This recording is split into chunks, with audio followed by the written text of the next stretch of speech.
오늘 이제 출애굽기 15장 22절로 27절 말씀을 통하여서 또 문제가 있을 때라는 제목으로 함께 은혜를 나누고자 합니다. 우리가 믿음으로 살아가게 되어졌을 때에 앞에 시험거리, 문제거리가 항상 있습니다. 너무도 큰 문제가 있어서 그거에 대해서 막 애절하고 간절하게 기도했어요. 정말 힘겨운 싸움이었는데 드디어 이겼어요. 이기고 나서 이제 이거 이겼으니 이젠 앞으로는 내가 더 승승장구할 거야. 난 이기면 나갈 수 있을 거야 하면서 막 희망을 가지고 막 나가는데 머지않아서 오래지 않아서 또 다른 큰 문제를 만나게 되어졌어요. 나 아직 회복 안 됐는데, 좀 더 즐거운 일을, 힘 있는 일을, 기쁜 일을 주시면 안 되나? 벌써부터 이렇게 어려움을 당하면 어떡하지? 사실 우리가 그럴 때가 있어요. 믿음을 생활하는 거 결코 평탄한 길만 아니라는 것을 우리는 인정하지만 너무 자주 내 삶 속에서 어떤 문제가 또 발생하게 되어졌을 때, 이번은 못하겠어, 좀. 이제는 안 되겠어, 좀. 우리가 이렇게 생각할 때가 있지 않을까요? 오늘 이 이스라엘의 장면이, 이스라엘의 모습이 그런 모습입니다.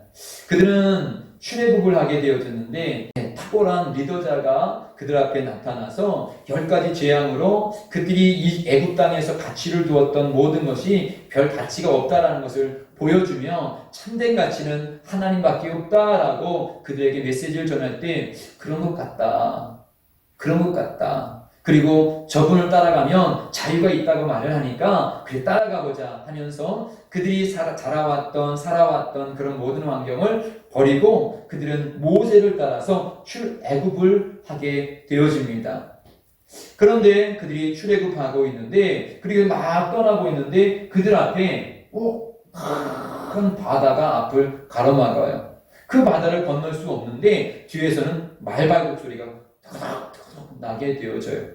들려오는 소식은 그들이 막 죽여버리겠다. 잠시 광야에 가서 예배하고 들어온 다음에 지금 도망가고 있구나 하면서 죽여버리겠다라고 하면서 그들이 달려온다는 소식을 듣게 되어졌을 때 우리가 이렇게 쉽게 자유를 찾은 지 얼마나 되었다고 이렇게 쉽게 우리가 무너져 그러면서 모세를 향하여서 원망을 하게 되어집니다.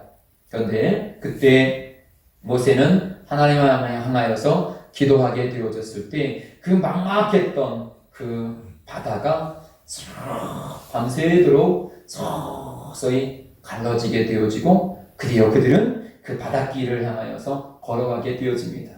그들이 그 바닷길을 다 건넜을 때 그 뒤에는 다시 애국 백성들이 막 쫓아오게 되어졌을 때 다시 바다가 확 덮쳐져서 쫓아오던 그들이 다 멸하여지게 되어져요. 이 놀라운 광경을 본 그들은 이 오늘 출애굽기 15장 1절로 21절까지 하나님을 찬양합니다. 이런 놀라운 일들을 우리에게 허락하시다니 하나님 참 놀랍다면서 그들이 감동을 하고 감격을 하고 그 마음으로 하나님을 찬양합니다. 그리고 이제는 하나님을 믿어야지. 이제 하나님께서 다 인도해 주셔. 하나님을 믿는데 내게는 두려움이 없어. 어떤 문제가 온다 할지라도 난 이길 수 있어 하면서 그들은 기쁨으로 또 길을 걸어갑니다. 하루, 이틀, 3일. 그런데 광야길을 걸어가는 것이 결코 쉽지가 않아요. 그들이 갖고 있었던 식량, 그들이 갖고 있었던 물. 근데 광야의 그 더위는 이 땅에 우리가 살고 있는 이곳의 더위보다 더해요. 거기서는 땀이 나자마자 말라버리기 때문에 땀이 났는지도 모르는데 갈증이 엄청나게 심한 거예요. 그래서 광야를 걷는 사막을 걷는 사람의 필수품은 물이에요.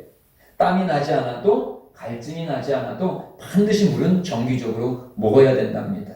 우리는 땀이 나는 것을 통하여서 내 속에 수분이 증발되어졌구나, 물을 마셔야 되겠구나 체크하지만 광야에서는 그것이 땀이 나기도 전에 벌써 그 피부에서 땀방울이 다 날아가기 때문에 자기도 모르게 어느 순간에 픽 쓰러지는 것이 광야인 것입니다. 그래서 광야에서는 그 어떤 음식보다 가장 필수적인 것은 물이에요. 그런데 하루, 이틀, 3일이 지났는데도 물이 나오지 않는 거예요. 어린아이들이 얼마나 시큰둥거렸겠습니까? 엄마 물! 목말라! 죽겠어! 이곳저곳에서 아이들이 칭얼거리고 막 울어요. 부모로서 뭔가 주고 싶은데 줄 게 없어요. 시선이 다시 모세에게 향해집니다. 그리고 오늘 본문의 장면이 나오게 되어지게 되었는데요. 결국 3일 길을 가서 막 원망하는데 드디어 그들 앞에서 오늘 장면에 이 오아시스가 하나 나오게 되어져요. 야, 이제 살았구나. 그들은 확 달려가요. 이제 살았어. 그러면서 그들은 확 손을 움켜서 물을 꿀떡꿀떡 마시는데 입에 들어가자마자 그 센 물, 독한 물이 확 목을 타게 합니다. 채채채 뱉으면서 이거 먹을 수 없는 물이잖아. 그러면서 그들은 확 화를 내요.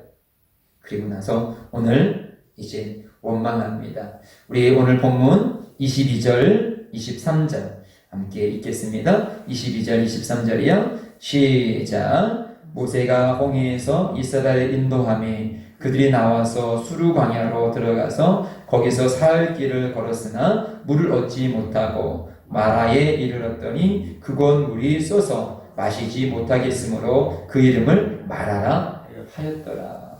예.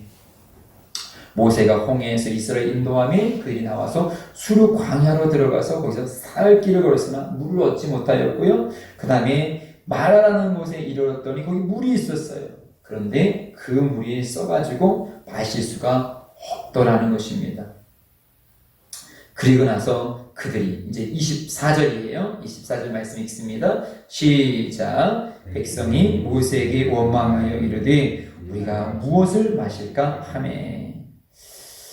예, 3일 전에는 이들이 찬양했던 사람들입니다.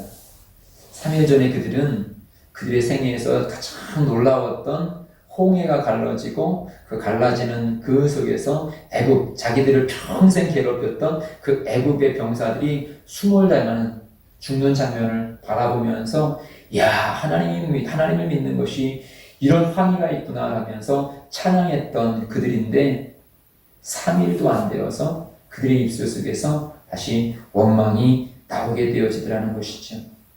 예, 부부가 너무도 사랑하여서 야, 당신과 나는 천생연분이야. 참 잘 만났어. 그렇게 알콩달콩했던 부부가 어떤 큰 문제 앞에서 저런 원수가 어디 있어? 내 인생에서 가장 큰 실수는 당신을 만난 거야 하면서 원망하고 불평하는 부부관계가 되어지고 때로는 교회에도 야, 이 교회가 내가 그렇게 기다리고 기도했던 그런 교회였어 라고 하는 그 교회 속에서 어떤 문제가 생겼을 때 오히려 교회와 담이 되어지고 원수가 되어지고 성도와 성도가 또한 목회자와 성도가 서로 사랑하고 격려했던 그 사이가 오히려 원수가 되어지는 그런 관계들, 사실은 우리 삶 속에서 너무도 자주 일어나는 그런 사건들입니다.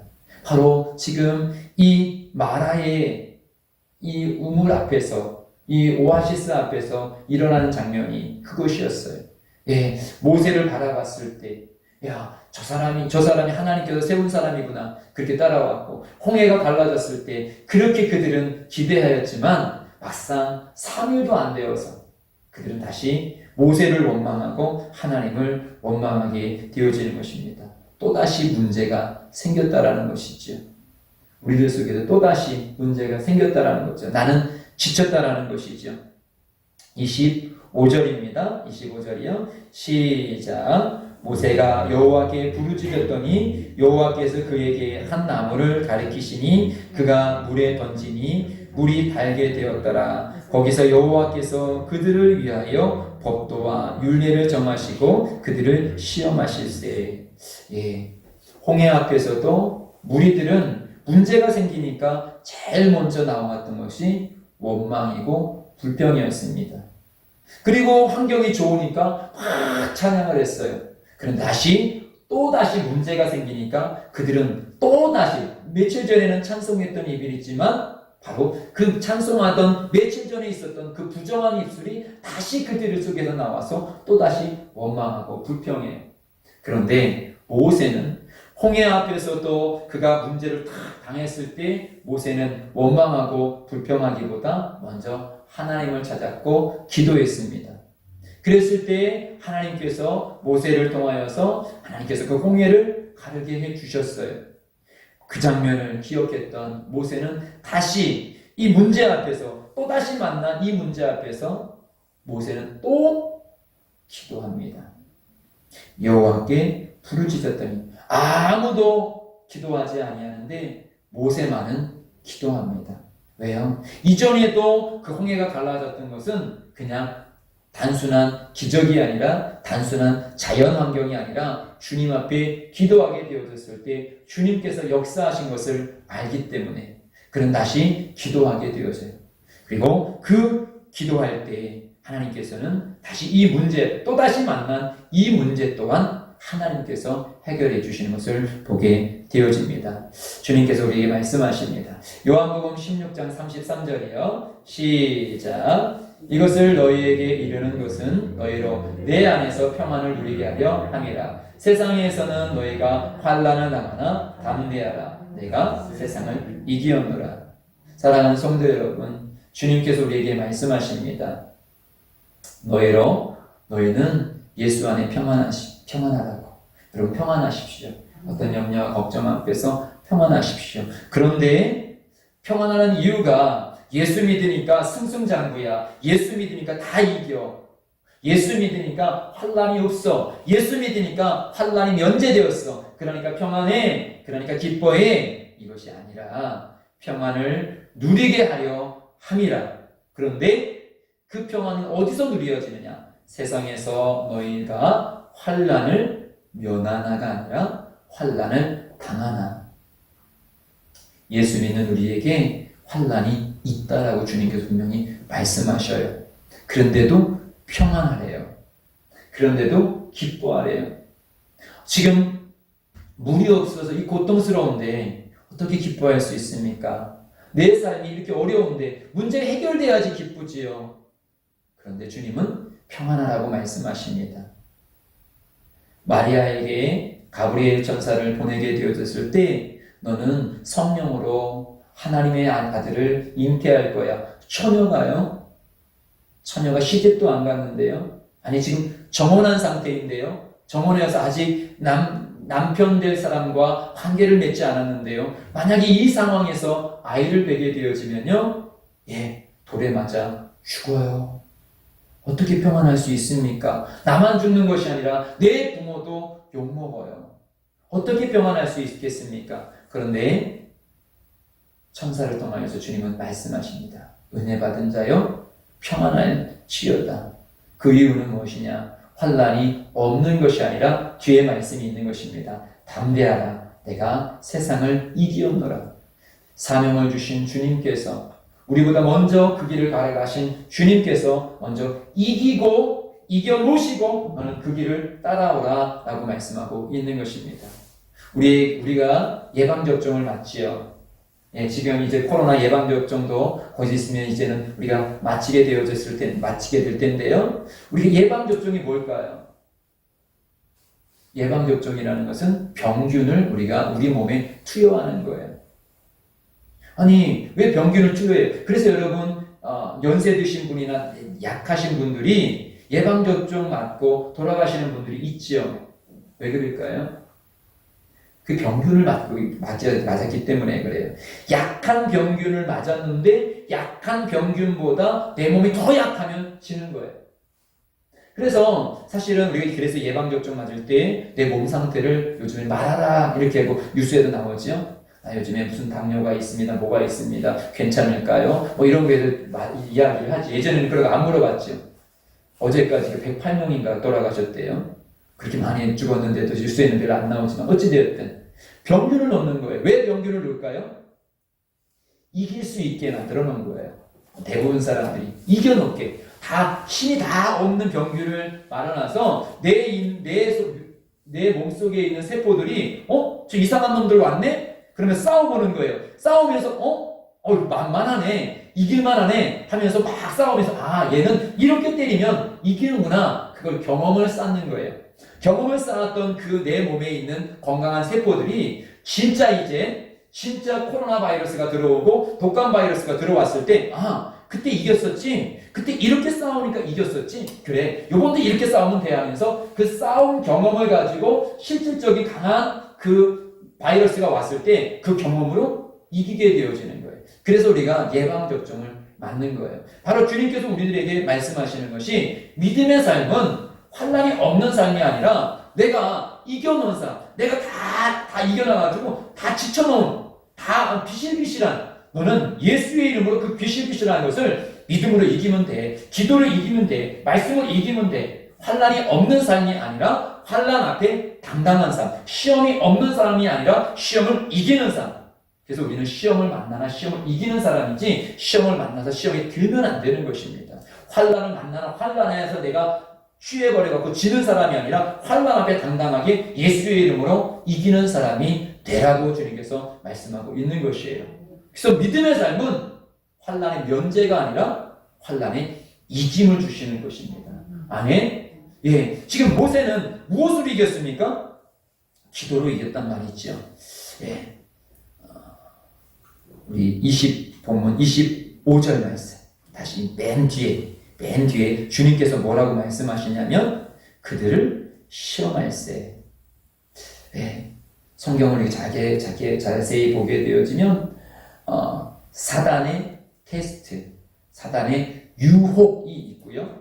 또한 예수님의 테스트, 하나님의 테스트가 있습니다. 하나님의 테스트는 우리를 망하게 하는 것이 아니라 우리에게 이미 방금 전에 말씀드렸지, 다 이겨놓고 죽은 바이러스를 주는 것처럼, 연약한 바이러스를 주는 것처럼 주님의 테스트는 반드시 우리가 이길 수 있도록, 이길 수 있음을 알고 주시는 거예요. 근데 마귀가 주는 시험은, 환난은, 미혹은 덫을 와가지고 어찌되었든 우리를 쓰러뜨리게 하더라는 것이죠. 그러나 마귀가 주는 환난과 시험이든 예수님이, 하나님께서 주신 테스트든 결국은 우리는 이겨야 된다는 거예요. 거기서 지면. 시험도요. 어떤 사람이 이번 주가 수능 시험이 있지요. 수능 시험이 있는데 재수하는 친구들도 있겠지요.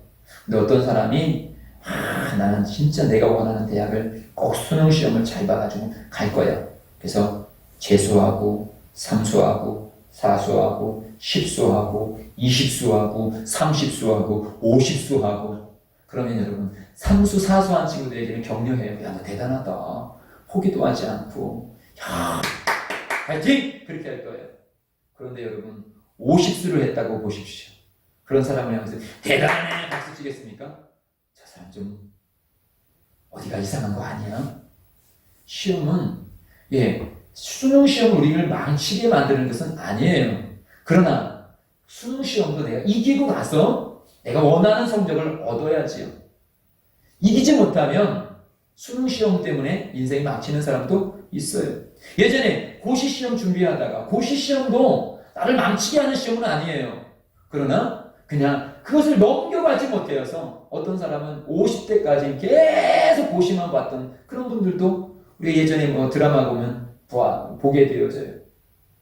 시험도 이겨야 되고 마귀가 주는 환난의 시험도 이겨야 되는 것입니다.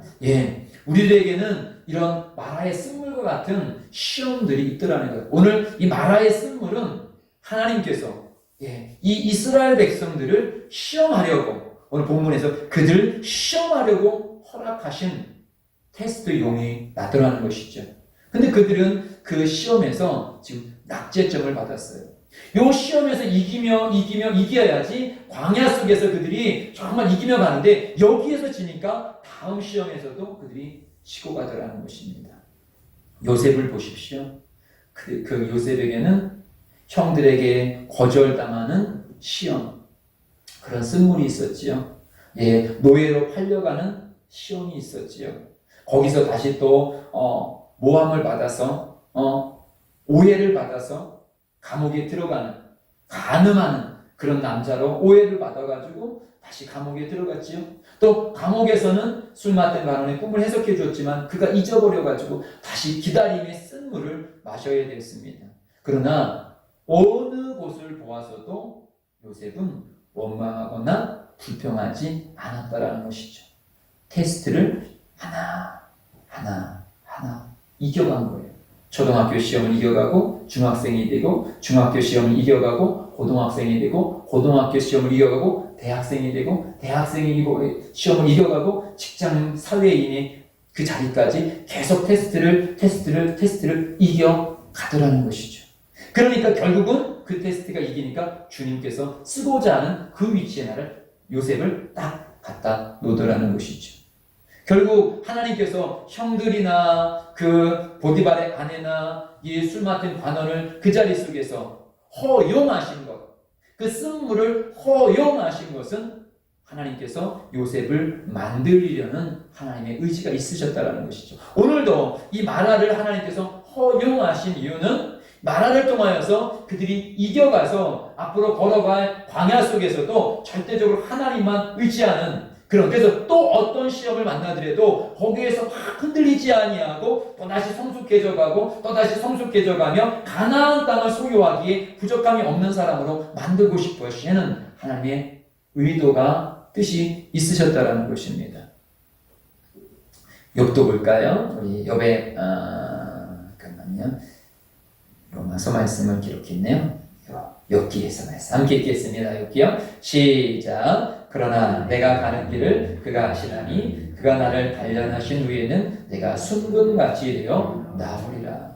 욥의 고백이지요. 결국 욥은 이 고백대로 그는 그 테스트, 그 쓴물들을 자녀들에 대한 쓴물, 경제적인 쓴물, 자기 육신에 대한 쓴물을 다 마셨지만 그는 거기서 원망하고 불평으로 함으로 끝나지 아니하고 결국 거기서 단련이 되어져서 성공같이 믿음의 사람으로 일어났더라는 것입니다. 예, 여러분 아무리 금이라는 게 그냥 뚝딱 산에서 금덩어리가 뚝 나오는 게 아닙니다. 금은 원광석 속에 있지요. 원광석 속에 제가 정확한 퍼센테이지는 모르는데 1000분의 만약에 이만한 돌덩이가 있다면 이 돌덩이 안에 1000분의 1의 그 금에 대한 그 사금이 섞여 있으면 이 돌덩이는 가치가 있는 돌덩이입니다. 그러면 그 돌덩이를 그대로 반주로 만드냐? 그것이 아니지요. 이 돌덩이를 용광로 속에서 놓게 되어지면 1999는 타서 없어지고 마지막 1%인 그 금가루가 남아서 그 금가루를 모아서 금을 만들어내는 거예요.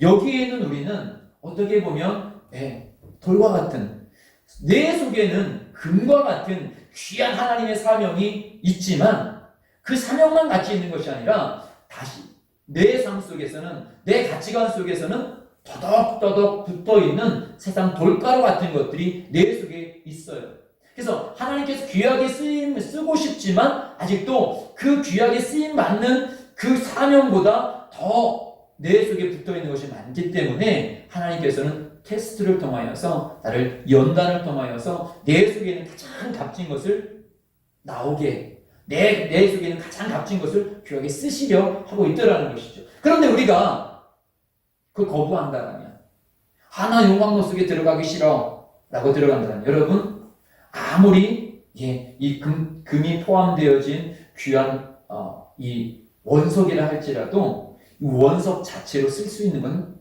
아무것도 없어요. 그냥 돌덩이 뿐이에요. 여기 있는 우리 속에서도 아무리 하나님께서 내 속에 사명을 주었다 할지라도 내가 하나님 앞에 이 연단의 과정을 능히 이기고 가지 못하게 되어지면 그냥 우리도 평범한 사람이에요. 사명이 없는 그냥 사람이에요. 아니 그냥 종교인일 수 있습니다. 기도의 능력, 삶의 능력, 예수로 인하여서 내 삶 속에서 준치적으로 나가는 것 아무것도 없이 그냥 돌덩이 그냥 쉬어서 한 세상 속에서 잠깐 있다가 없어지는 그런 돌덩이와 같은 그런 인생을 살 수밖에 우리도 없어요. 그래서 우리가 정말 하나님 앞에 가치 있게 살기 위해서는 반드시 이 연단의 과정, 테스트의 과정이 있다라는 것입니다. 통과해야 되는 것입니다. 그래야지만 하나님께서 값지게 쓸 수 있는 그 시간이 주어지는 것입니다. 우리 베드로전서 말씀도 함께 읽겠습니다. 시작. 그러므로 너희가 이제 여러 가지 시험으로 말미암아 잠깐 근심하게 되지 않을 수 없으나 오히려 크게 기뻐하는도다. 너희 믿음의 확신함은 불로 연단하여도 없어질 금보다 더 귀하여 예수 그리스도께서 나타나실 때에 칭찬과 영광과 존귀를 얻게 할 것이니라. 예, 금광석을 녹여서 나오는 그 금도 가치가 있지만 우리들이 연단 속에서 얻게 되어지는 그 믿음의 확신은 불로 연단하여도 없어질 금보다 더 귀한 것. 오늘 우리들의 삶 속에서 여러분이 지금 순복음 예수교회를 만나서 여러분은 어떤 삶을 살아가고 있습니까? 막 감정과 이런 것이 막 기쁘십니까? 아니면 오히려 막 여러 가지 이 교회를 통해서 여러분이 어려움을 당하고 계십니까?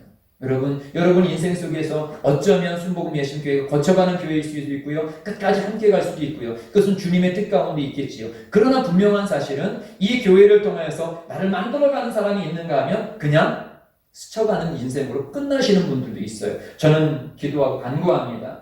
여러분 속에서 이 순복음 예수교회가 나를 달려나서 하나님의 귀한 사람으로 만드는 과정 가운데 한 과정이 되시기를 주의 이름으로 축복드립니다. 그래서 나를 더 귀하고 더 값지게 하나님의 사람으로 만들어 가시고 하나님 앞에 귀하게 쓰임 받으시는 저와 여러분이 되시기를 주의 이름으로 축복드립니다. 여러분은 평신도입니다. 근데 제가 몇 번 감정을 드렸지만 제가 이렇게 목회하면서 몇 분의 사역자들을 이 교회에서 만났습니다. 조치원회로서부터 시작해서 여기까지. 그랬을 때 사역자들이 지치고 난망하여서 사역을 포기하고 와서 저를 만난 가운데 그들이 다시 힘을 내어져서 다시 사역을 시작한 것을 저는 보았습니다. 한편으로는 그들이 제 메시지는 똑같아요. 그런데 왜 격려를 얻었을까라고 저는 생각을 해보면 저렇게 못난 목사도 하나님 앞에 쓰임 받으려고 저렇게 애쓰는데 저와 내가 비교해 본다면 나는 더 나은 환경인데도 불구하고 왜 나는 포기했지? 왜 나는 여기서 주춤거리지? 하면서 일어나더라는 것이죠.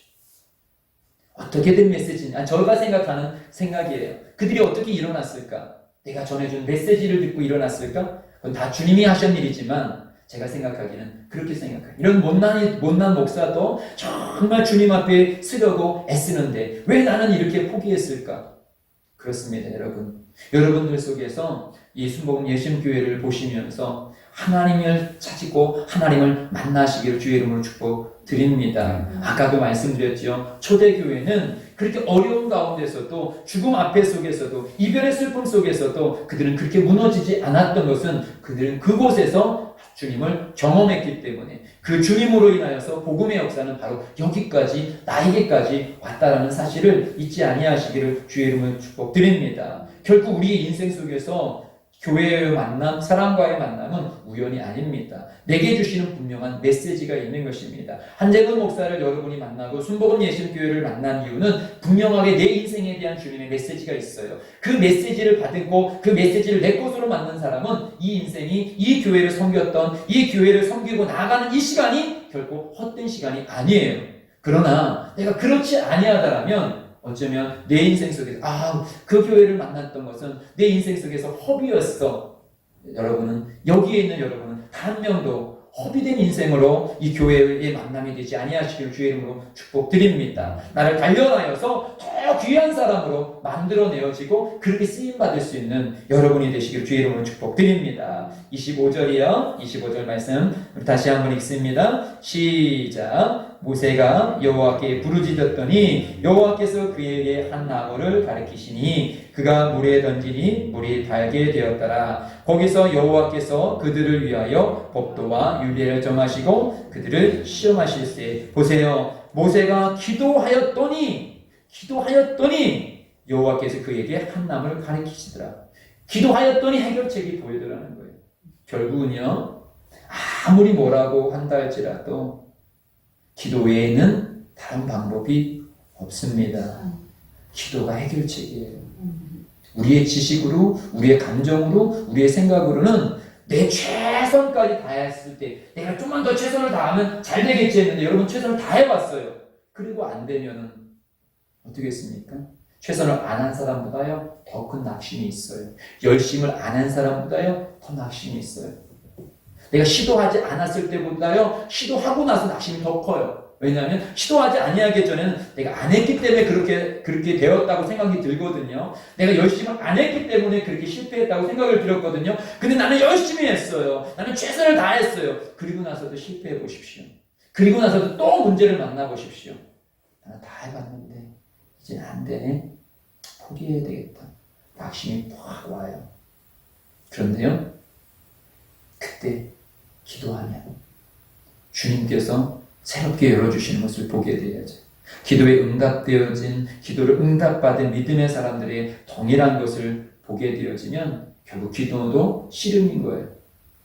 기도를 통해서 결국 나를 내려놓게 되고요. 내가 포기되어졌을 때 그때 정말 하나님을 만나게 되어지는 것입니다. 기도는 자판기는 아니에요. 딱 했다고 딱 나오고 딱 나 1,000원 넣으면 1,000원짜리 뭐가 나오고 2,000원, 2,000원짜리 나오는 게 아니에요. 하염없이 쏟아지는데도요. 하나도 안 나올 때가 있습니다.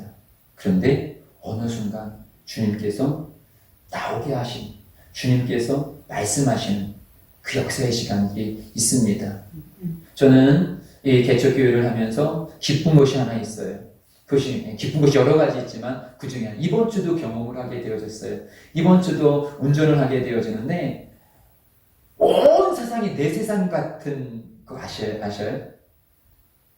제가 뭘 세상에 뭘 될 거야. 근데 하나님이 주시는 그 평안함. 이것은 그 사람만이 아는 거예요.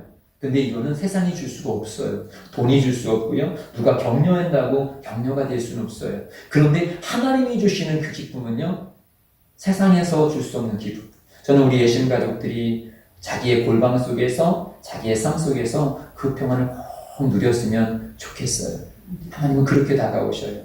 엘리야가 그렇게 낙심되어졌을 때, 막 지진 가운데, 폭풍 가운데 있지 아니하고 세미하게.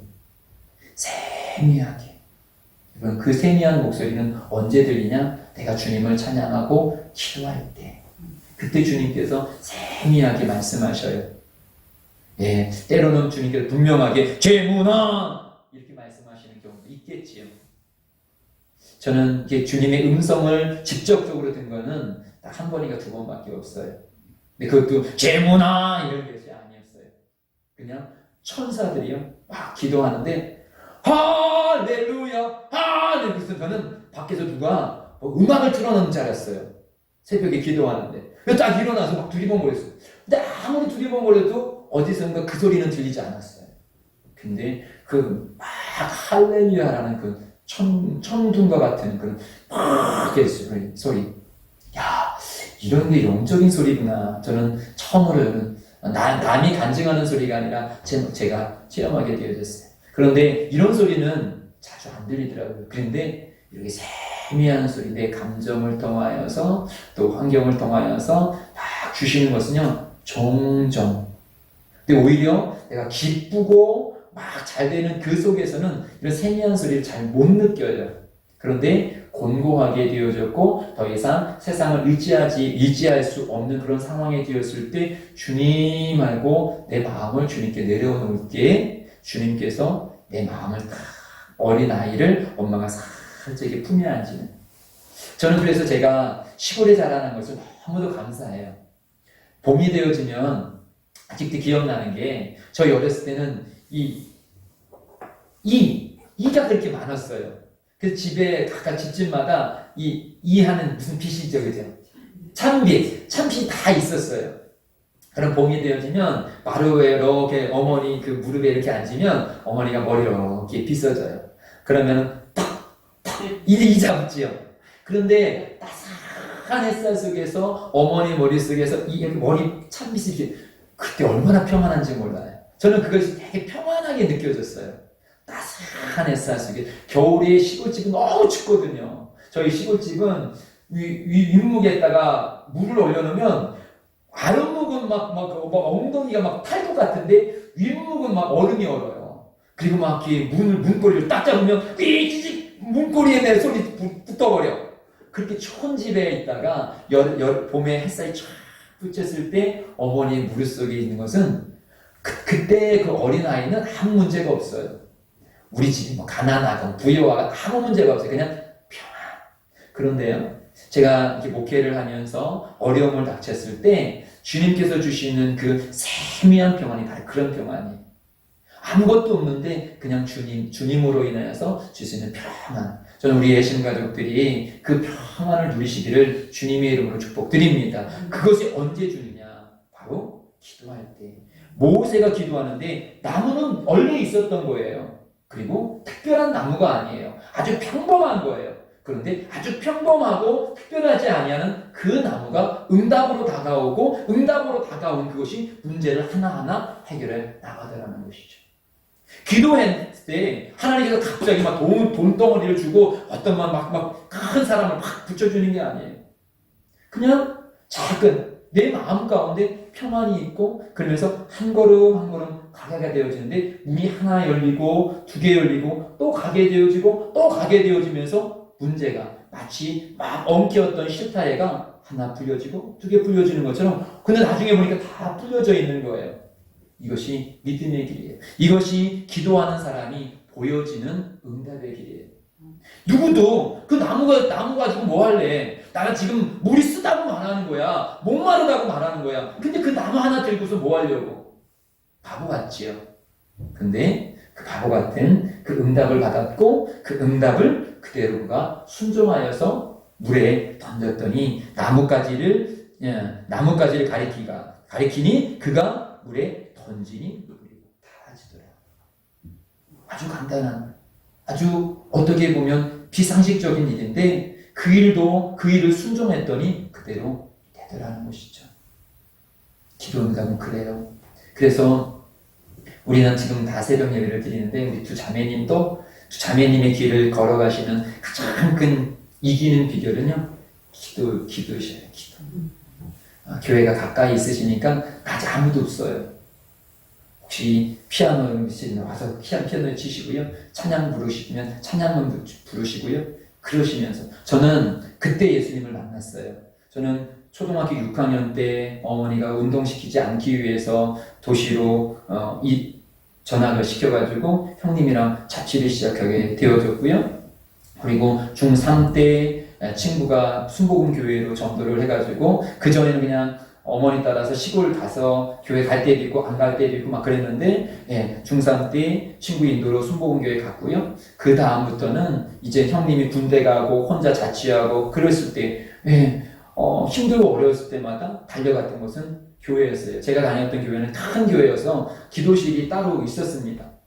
바로 있어서 그냥 아무 때나 가갖고 찬양 부르고 기도하고 그러다가 성령 체험을 하게 되어졌고 그때부터 저는 지금까지도 그때 만났던 그 주님의 은혜로 처음에는 친구의 믿음이었었고 어머니의 믿음이었었고 주변 사람의 믿음으로 제가 섰지만 어느 순간 속에는 제 믿음이 되어졌던 것은 바로 기도의 골방이 있었기 때문에 그렇습니다. 저는 우리 두 분 자매님도 우리 자녀들에게 또 꼭 그 기도의 골방을 꼭 만들으시기를, 그 기도의 양이 많고 적음을 떠나서 때로는 기도가 안 될 때도 있어요. 제가 말씀드렸죠. 우리 이 세종에서 같이 목회하시는 한 사모님의 고백이에요. 남편이랑 눈이 맞아가지고 결혼을 했는데 이 남편의 재주는 무엇이냐면 당구가 400이라든가 500이라든가 전 잘 모르겠어요. 1000이라든가 잘 모르겠어요. 하여튼 당구로 먹고 사는. 그러니까 뭐 직업을 가지려고 해도 당구가 너무 잘하니까 당구 한 번 치면 돈 벌으니까. 결혼하고 나서 한 달도 안 돼갖고 집을 나갔대요. 돈 벌러. 뭘로? 당구 치러. 그런데 나중에 목사님이 단적을 들어보면 일주일 내내 막 이렇게 당구를 하면 막 월요일 벌고 화요일 벌고 수요일 벌고 목요일 벌고 금요일 벌고 이제 토요일 벌고 주일날은 다 가지고 아내랑 같이 이제 지내야지 하면 토요일 밤에 주중에 벌었던 거 싹 놓쳐버린다는 거. 그러니까 또 빈손으로 갈 수 없지. 다음 그래갖고 신혼초에 4개월을 집에 안 들어온 거예요. 그러니까 이 사모님이 문안 동료거든요. 부모님이 그놈이랑 헤어져라. 너 무슨 고생하려고 그러냐. 헤어져라, 헤어져라. 그런데도 불구하고 헤어질 수가 없더라는 거예요. 그래가지고 그 사모님이 경기도 광주가 막 그 고향인 것 같은데 그 시장에 있는 한 교회에서 깐난이 여자아이 하나 데리고 할 수 있는 게 남편은 신혼인데 없지, 아기는 깐난이지, 시댁에서 친정이 가려고 그러니까 자꾸 이혼하라고 그러지. 그러니까 어디 마음에 의지할 데가 없었던 거예요. 그러면서 그 교회 가가지고 때로는 울다가 자다가 기도한 것보다는 오히려 울다가 자다가 하셨대요. 그런데 울다가 자다가 하면서 하나님 앞에 기도했던 것이 결국은 응답받아서 남편이 돌아오고 회개하고 결국은 목사가 되어지고 자녀들과 잘 믿음으로 켜서 지금은 여기 세종에서 같이 이렇게 목회를 하고 있는데요. 그래요. 우리가 시간을 내. 맨 처음에 우리가 기도를 시작할 때는 기도가 열려지지 않아요. 그럼에도 불구하고 하나님 우리가 기도의 자리를 잇기를 원합니다. 그때 주님의 세미한 목소리가 되어졌을 때 우리는 다른 시험을 이길 수 있어요. 메시지도 이렇게 설교도 나의 메시지로 들으게 되어지는 힘이 되어지지만 기도도 마찬가지입니다. 기도도요, 보게 되어지면 남을 향한 기도가 될 수 있어요. 막 기도 자체가 그냥 하나의 노동처럼 느껴질 때가 있습니다. 그런데 어느 정도 우리 권사님들이 참 그렇게 기도를 참 하시는데 그냥 막 기도하다가 때로는 좀 조시다가 그러면서 또 막 대화하다가 그것이 연인 관계도 그렇잖아요. 막 데이트를 막 할 때는요, 저도 예전에 이렇게 보게 되어지면 막 전화를 하지요. 막 전화를 하다가요, 12시, 1시 넘으면 막 졸아. 그래서 무슨 얘기하는지 몰라. 그러니까, 근데 연인 사이는 그런 거예요. 꼭 내 얘기를 다 들어주지 않았어도 같이 전화기를 들고 있는 것이 행복한 거예요. 기도가 그렇게 들어가요. 근데 어느 순간에 그 전화기 속에서 사랑이 움트게 되어지고 신뢰가 회복되어지게 되어지면 결혼이라는 걸 하게 되어지는 것처럼요. 주님과의 관계 속에서도 그런 기도의 관계 속에, 기도의 자리 속에서 계속, 기도는 대화잖아요. 교제잖아요. 우리가 예배를 통하여서도 우리가 메시지를 지지만 이 교제는 조금 약간 간격이 있어요. 근데 기도라는 것은, 대화라는 것이 여럿이 있는데 둘이 이렇게 이야기하는 거하고 둘이 세근 이야기하는 거하고 얼마나 어떻게 더 다정하겠습니까? 똑같은 맞는 예는 아니겠지만 그래도요, 기도 속에서 주님과 오고 가고 그런 대화가 되어졌을 때 내가 힘들고 어려웠을 때도 그분이랑 대화가 계속 되어지는 거예요. 세미한 대화가 되어지는 거예요. 그분이 나를 포기하지 않았어. 그분이 나와 함께하고 있는 걸 확신해. 내 남편이, 내 남자친구가, 그 사람이 어렵고 힘들어서 나를 지금 직접적으로 도울 수 없는 상황이라 할지라도 그와 관계가, 신뢰가 딱 맺어져 있으면, 믿음이 가게 되어지면 기다릴 수 있고 참을 수가 있는 것입니다. 그러나 그가 아무리 잘났어도 그가 커뮤니케이션, 대화가 되지 않냐고 딱 막히게 되어지면 이제 신뢰가 깨져요. 신앙이 마찬가지인 것입니다. 기도는 바로 그 신뢰 관계가 회복되어지는, 바로 이 모세가 이렇게 될 수 있었던 것이 무엇입니까? 그가 사실 젊었을 때 40대여서는 자기가 하려고 했어요. 자기가 하려고 하니까 안 돼. 그러면서 노년이 되어져서 이제 그가 떨기 나무 속에서 주님을 만나게 되어지고 그 주님과의 계속적으로 대화, 그 10가지 재앙 속에서도 주님과의 대화, 홍해 앞에서도 주님과의 대화, 그리고 지금 이 마라의 쓴물 앞에서도 여러 가지 주님과의 대화. 이 군중과 이 모세와 틀린 것은 무엇이냐면, 군중들은 당장 문제만 보았고 모세는 문제를 보았을 때 바로 기도로 나갔다는 것이죠. 기도하니까, 지금까지도 내가 여기까지 인도한 것이 아니라 기도하니까 주님께서 인도하셨듯이 이 방법도, 이 일도 어떠한 방법이든지 나는 방법을 모르지만 기도하면 주님의 방법으로 인도해 주실 것이라는 경험, 믿음의 확신이 있었기 때문에 여기서도 그는 원망하지 아니하고 기도로 나갔던 것입니다. 그러니까 결국은 열려진 것입니다. 말씀을 보겠습니다. 베드로전서 2장 24절이요. 시작. 진이 나무에 달려 그 몸으로 우리 죄를 담당하셨으니 이는 우리로 죄에 대하여 죽고 의에 대하여 살려 하심이라. 그가 채찍에 맞음으로 너희는 나음을 얻었느니라. 그 십자가, 그 오늘 나무, 그 나무가 주어지게 되어졌을 때 치유의 역사, 회복의 역사가 일어나게 되어지는데, 그러면서 26절에 고백이 합니다. 26절이요. 시작. 이르되 너희가 너희 하나님 나 여호와의 말을 들어 순종하고 내가 보기에 의를 행하며 내 계명을 귀에 기울이며 내 모든 규례를 지키면 내가 애굽 사람에게 내린 모든 질병 중 하나도 너희에게 내리지 아니하리니 나는 너희를 치료하는 여호와임이라. 치료하시는, 뭘 치료합니까? 내 인생의 쓴물, 내 인생의 허무, 내 인생의 안 된다라는 이런 것들을 주님께서 씻어주셔요. 어느 때 기도하고 십자가를 의지하고 나아갈 때 남의 경험이 아니라 내 경험이 되어지는 것입니다. 너의 하나님이 아니라 나의 하나님이 되어지시는 것입니다. 네. 좀 더 말씀을 읽겠습니다. 좀 더 넘어갈게요. 시간이 이렇게 해서 쭉 넘어가서 27절로 먼저 말씀을 마무리할게요. 27절입니다. 함께 있습니다. 시작. 그들이 엘림에 이르니 거기에 물샘 열둘과 종려나무 70그루가 있는지라. 거기서 그들이 그 물 곁에 장막을 치니라.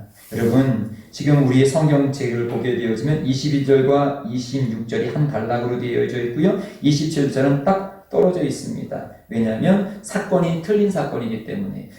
지금 26절까지 그들은 원망하고 불평한 가운데 모세가 기도하여서 쓴물이 단물이 되어졌습니다. 그러나 거기에 머무를 수 없어서 그들은 다시 움직이게 되어지는데요. 움직여서 지금 27절을 만나게 되어지는데 27절은 바로 엘림이라고 합니다. 엘림은 저도 성지순례를 안 가갖고 정확한 모르는데 성경에 기록해 보게 되어지면 이 마라와 엘림은 10km예요.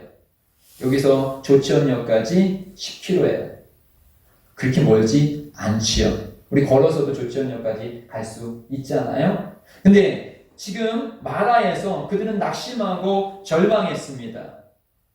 희망이 없었어요.